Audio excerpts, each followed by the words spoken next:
Welcome to episode 30 of Andromeda. We've got a couple of large engagements this turn, one between Ermor and Helheim and the other between Calum and Russ. And right away we will check out the big battle that happened between Ermor and Helheim here on Summer Bay. This was an offensive move by Ermor to, I presume, take out one of Helheim's best provinces while moving closer towards sieging his capital. And Ermor has fielded a lot for this battle. Very similar to the formation that destroyed Saromadia, but he now has mages mixed in, which are going to add some extra offensive power. A lot of these augurs back here are scripted to cast Communion Slave, and then he's got anti-cavalry measures in the back with his own cavalry, scripted to hold and attack cavalry. Helheim anticipated this move from Ermor and moved a ton of units onto this province. This is all of his province defense in a box right here. There are some corpse constructs sitting in front of it, and then he has his own Hellhirdings in a pretty similar pattern to what Ermor has, actually. And he's got some scattered mages around. This is the province defense. Van Heerst right here. Really cool province defense commander. A couple of his disses are scripted on flight and attack rear commands. Overall, I would say in terms of troop numbers and mage numbers and sacred numbers, the matchup here is fairly even. So what it's going to come down to is largely quality of the units. And the Hellhirdings are moving forward. A lot of them do get caught up behind his PD, which sort of sifts them and causes them to move forward into Ermor's Hastati. So not a lot of them are actually opposing the Equite over here, but these Equite are being caught up by Van Jarl thugs. This one holding a Sanguine Dowsing Rod, which are actually doing a decent job of stopping these Equite from potentially getting around and surrounding Helheim. A dis has flown down here. Not the most ideal spot for it to land. I think it was shooting for something a little more back here. Its Valkyrie bodyguards have followed soon. Similarly, not doing well, landing among skeletons. So at this point, with none of the Equite managing to break through into Helheim's rear, this is not going well for Ermor, and the rout is already beginning. And now the Hellhirdings are chasing, cleaning things up. They are getting to the mages, which is causing some major damage to Ermor's forces, and there's still a lot of Hellhirdings on the field. And now we've got to look at the losses. Ermor has lost all of his augurs, 2 augur elders, his Lion Tribe Witch Doctor, and an archbishop, and all but one of his Equites. Nearly all of his Astati. This is almost a complete wipe of his forces. It was not without losses for Helheim. He did lose both of his disses that, flew back into Ermor's forces. He lost one of his Van Jarls that we saw holding off the Equite on the upper side of the battlefield. All of his corpse constructs, but those are fairly disposable, kind of like the long dead that Ermor brought along. And 19 out of his 65 Hellhirdings and a Valkyrie. Not without losses by any means from Helheim, but he still has a very powerful force of Sacreds here, and Ermor does not. And he has lost significantly less mages in this fight than Ermor has. As far as his commander's mages go, the retreat went just fine. So there's at least that. There is another interesting battle this turn, and that is Helheim attempting to put a siege down at Lish. And this is what Ermor has fielded as far as province defense and patrollers goes. His Augur Elder holding a death gem, probably going to cast Shadow Blast about once, which I think when it comes to Shadow Blast, to make good use of it, he might not even be casting at all. I guess he's set to conservative magic gem usage. I think you really need a critical mass of death mages to make proper use of Shadow Blast. But yeah, even with this amount of Hellhirdings, it's not looking good at all for Ermor. And he loses his province defense, an Augur Elder, which hurts, and now the fortress at Lish is being sieged. This is a raid where a couple of Augur Elders are moving through. They did retreat successfully, and this is that Van Jarl raiding another province. One of his commanders on the way to Summer Bay, by the way, did get hit by an arrow, but he survived. I think with Seeking Arrow, you need either like a big critical mass, or it needs to be used against targets where the HP is low enough to be one-shot. Xibalba actually comes to mind, where Seeking Arrow would be really effective, because Xibalba has a lot of, I think it's 8 armor-negating damage. So any commander with 8 HP or less, Seeking Arrow is very strong against. Similarly, there's Fires from Afar, and this actually did manage to do 7 damage this turn, and I will show you what happened when we get to Helheim's turn. So things have gone really bad for Ermor as far as battles go. Not as far as events go. Ermor's luck scales have been paying off, and there's just a few gems, that's nice, but 572 gold and 460 gold in the same turn. More than 1,000 gold. He did lose a little bit. Purple and Poisonous Mushroom. Plump helmets are purple, but they're not poisonous. And luck, +1 over the entire world. So within the span of a couple of turns, things have changed pretty dramatically for Ermor. He has gone from being into what was at first an offensive situation into a defensive one, as he has lost both of his largest armies in the fight fight against Helheim so far, and he hasn't done that much damage to Helheim in the process. Looks like he's trying to get some mages over to Urmor, maybe trying to centralize power a little bit around where, you know, he has his Equite recruitment, which he is keeping up on.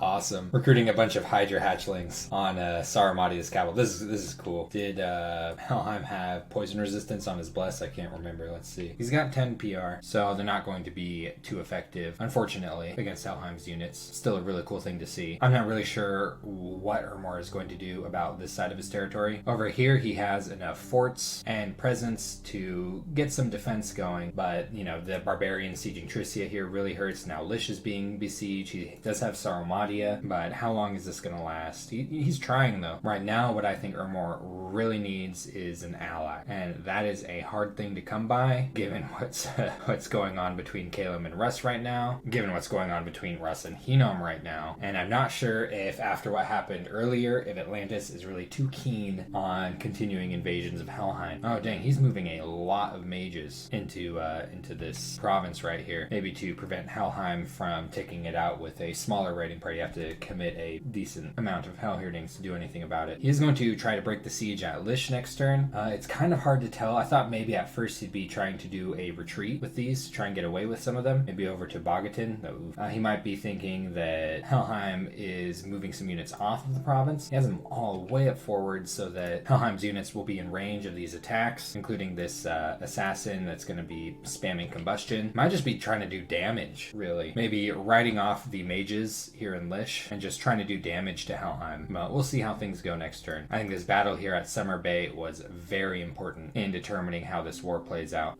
Calum has also had a very big battle this turn, and just like the one between Urmor and Helheim, we'll check it out right away. Calum has fielded a large amount of corpse constructs. Unfortunately, does not have high enough alteration to make them that hardy at the moment. He's got something like 100 Ice Clad, which have pretty good protection in Cold Dominion, and he's brought a lot of mages. He's fielded the larger portion of his combat mages for this fight, and Russ has brought along mostly just his sacred units. He's got some birds that will tie up Calum's armies a little bit, though Calum is a lot better at tying up armies of flying units. He's also fielded some Russian wizards scripted to cast Swarm. So Calum's main commitment here is mages, and Russ's main commitment here is sacred units. Now, I know last turn I was expressing some concern over Calum's commitment of the amount of flying units to this fight, or just units in general. Like, he has not fielded a lot. He does have the Ice Clad scripted to walk forward instead of fly, which in some regards you are going to want some of your units doing this, but you also want to tie up Russ's units to keep them separate, you know, for longer, you know, with flying rear attacks. In order to sacrifice, this is a very good role for Spirehorn warriors, the more disposable. Have them fly to the rear and scatter Russ's forces, and give your mages more time to do things like Thunderstrike them, or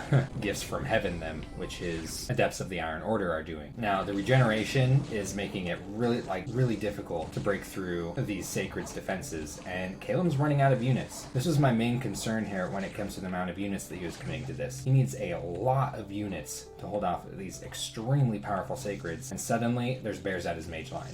Fortunately, Kalian units can fly when they're retreating, makes it a little easier to get away from the bears, but a lot of them were asleep and got chewed up. This was a really bad fight for Calum. He lost an Adept of the Iron Order, 7 Area Seraphs, an Eagle King, and a Harib Seraph, along with a lot of Ice Clads. These are not easy to recruit. All of his corpse constructs, which this is a lot of air gems, so it does suck in that regard, but these are more disposable. It just sucks they couldn't hold on to them until they're more useful. And he also lost almost all of his mages successfully retreat. He did lose another Area Seraph in the retreat, and he didn't do an enormous amount of damage to us. He did do some. He killed a Rustian wizard. He killed a Son of Heaven. That's actually a bigger deal. This is an expensive mage, though, you know, it doesn't compare to the cost of his Eagle King. Wiped out 11 Chud Skin Shifters and 15 Great Bears. And keep in mind, these Sacreds are largely berserk, so they're very difficult to rout. So Calum would have needed a lot more power to break through this amount of Sacreds. He did successfully counter raid here in Duvan, though, and took back that province. So I want to talk about, you know, what Calum could have done differently for this fight. You know, I have mentioned bringing along a lot more units, which I think would have been a really good idea. But with these berserking Sacreds, I don't think that's the most economic option. Like, he would have had to bring a lot more units. You know, I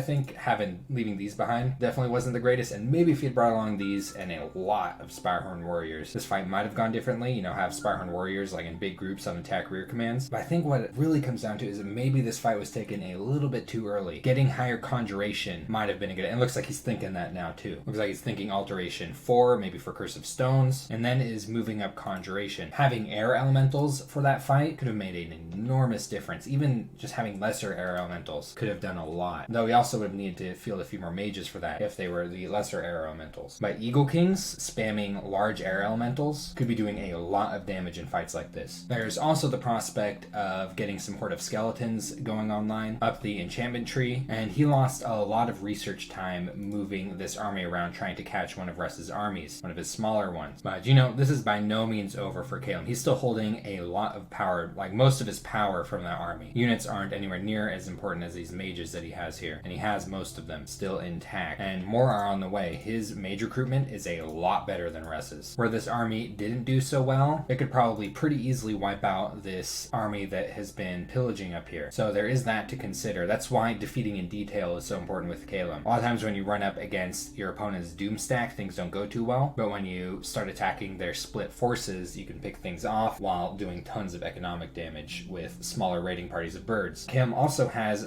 this to rely on over here. Russ, I think, probably wasn't the best idea for Russ to provoke Hinnom over here, because it's possible Hinnom was about done with this. He was moving this army down, but that could have been in anticipation of the bears that were hanging out over here. So the conflict on this side is going to be a huge help for Caleb as he picks up the pieces after a bad battle. Pretty obnoxious event here on his capital, though. A monster boar event. I actually thought that this was specifically caused by a ritual that only certain nations have access to. None of those nations are in this game, I don't think, unless something changed. I didn't see Russ casting this. I don't think he can cast this. I looked in the mod inspector, and I think it's like, what, Arcoscephalae and Pangea? I imagine Marverni might be able to. I don't think anyone can cast this in this game right now. That's kind of funny, given that it's targeting his capital. I think this just came from a random event, and this is going to cause a lot of unrest. He's going to need to patrol this out. Which, after that troll attack on his capital, man, he's just not getting good events on his capital. Hasn't taken misfortune. Barely got any province defense here. This is going to significantly impact his income because his capital is his best income province. And Helheim has had a very productive turn. Just hit Blood Magic 4. So his research is going really strong.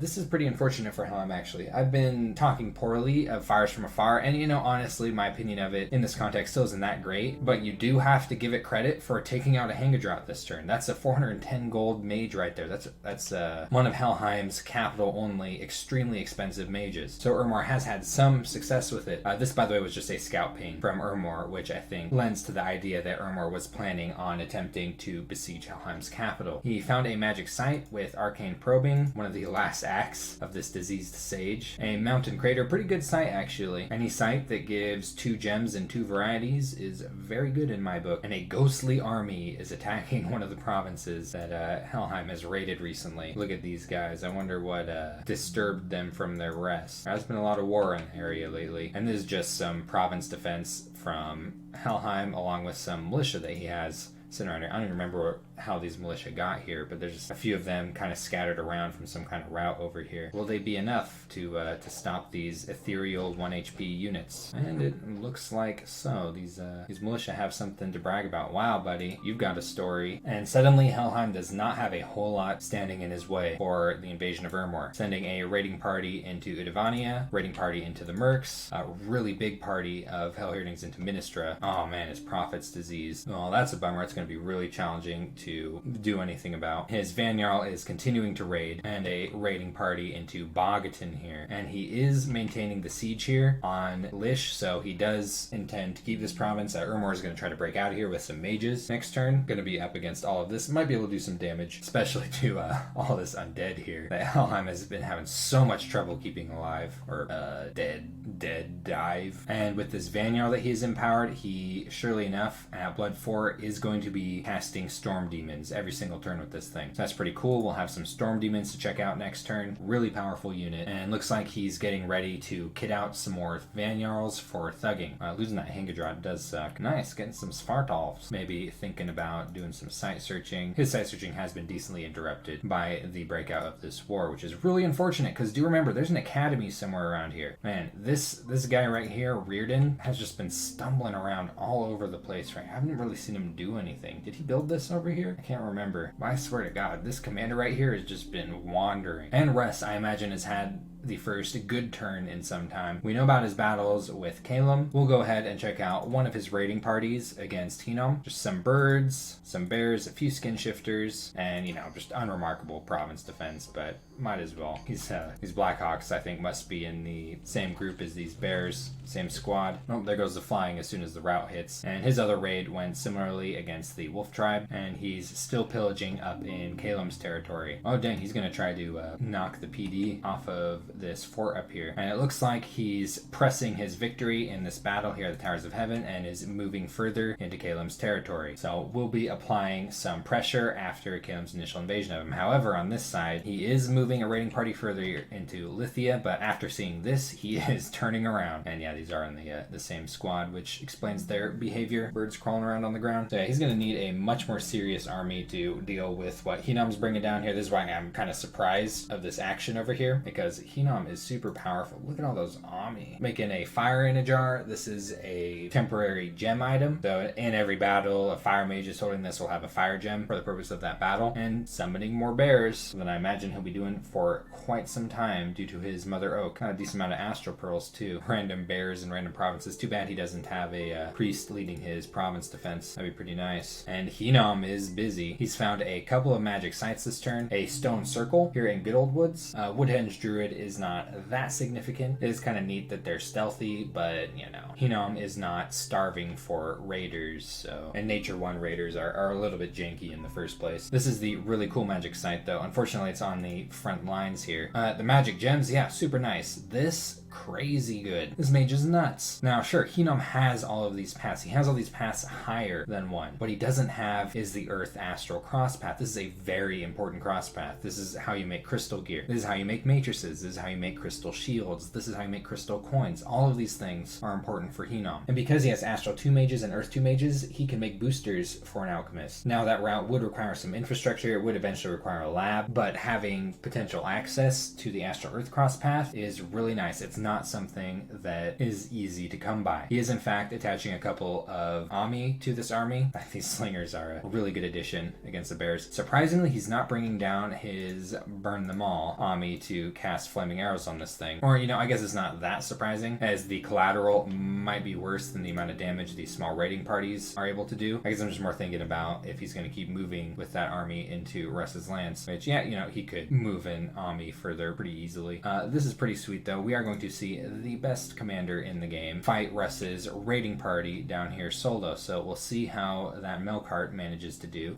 So here's where that priest was going. This priest was on his way down to the Silver Grove to build some infrastructure at the Palisades that's going up here. And we have a second Melkart kitted out. This one a little differently than Attica. He's got a lightning spear, which is going to give him shock resistance and make his attacks do extra shock damage. Unfortunately, not in an area of effect, but it is going to kill the shit out of whoever it does hit. The Vine Shield, which is of course standard and very powerful defensive thug item. Black Steel Helmet, which has a lot of protection, though no bonuses otherwise. Well, it's magic. Blue Dragon Scale Mail, which is going to give him a lot of cold resistance and a morale bonus. Pretty significant morale bonus, actually. Boots of the Messenger gives a lot of map move, really good for thugs, and Reinvigoration, also really good for thugs. Another Reinvigoration item, this Amulet of Resilience. These are really expensive, but they give a lot of Reinvigoration and a Ring of Regeneration. So pretty gross. Not quite as beautiful as Attica the Melkart, but really powerful. We'll likely be seeing it in action in the near future, presuming this war continues between the two. By the way, he is going straight for Alteration 7 now.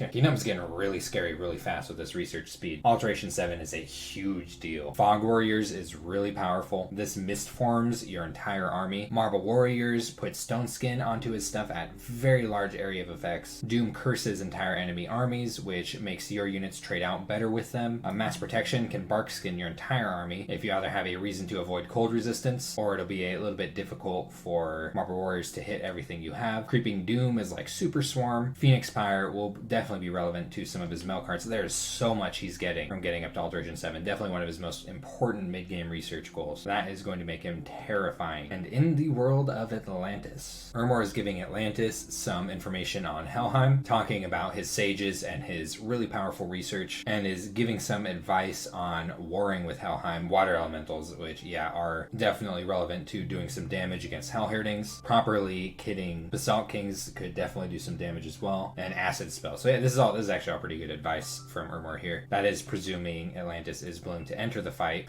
Caleb saying, well, from what we can tell, Ermor's and Helheim's border seems stable. Oh, if only Caleb you knew. As yeah, he's focused on warring with Russ at the moment.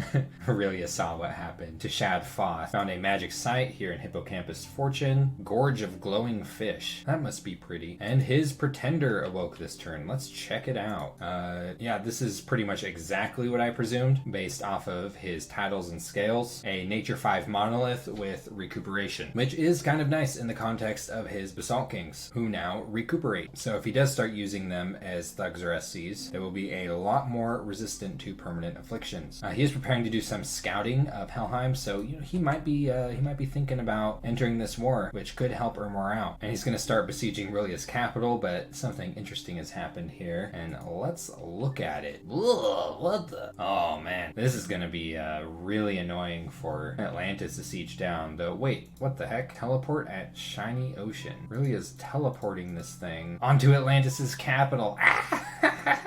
Beast! Oh, I can't wait to see that next turn. That is hilarious. What's it scripted to do? Spells right at the front. Oh man. Can Atlantis's province defense deal with this? Oh, this 3 Mind Blasts a turn. Can't wait to see that. So that's been turn 31 of Andromeda. We've seen some pretty dramatic turns of events in a couple of wars here, and it looks like we might be having Atlantis get involved in yet another war, though we'll see if Rilia's Polypole Queen delays him to some extent. It's going to be funny. See you in the next episode.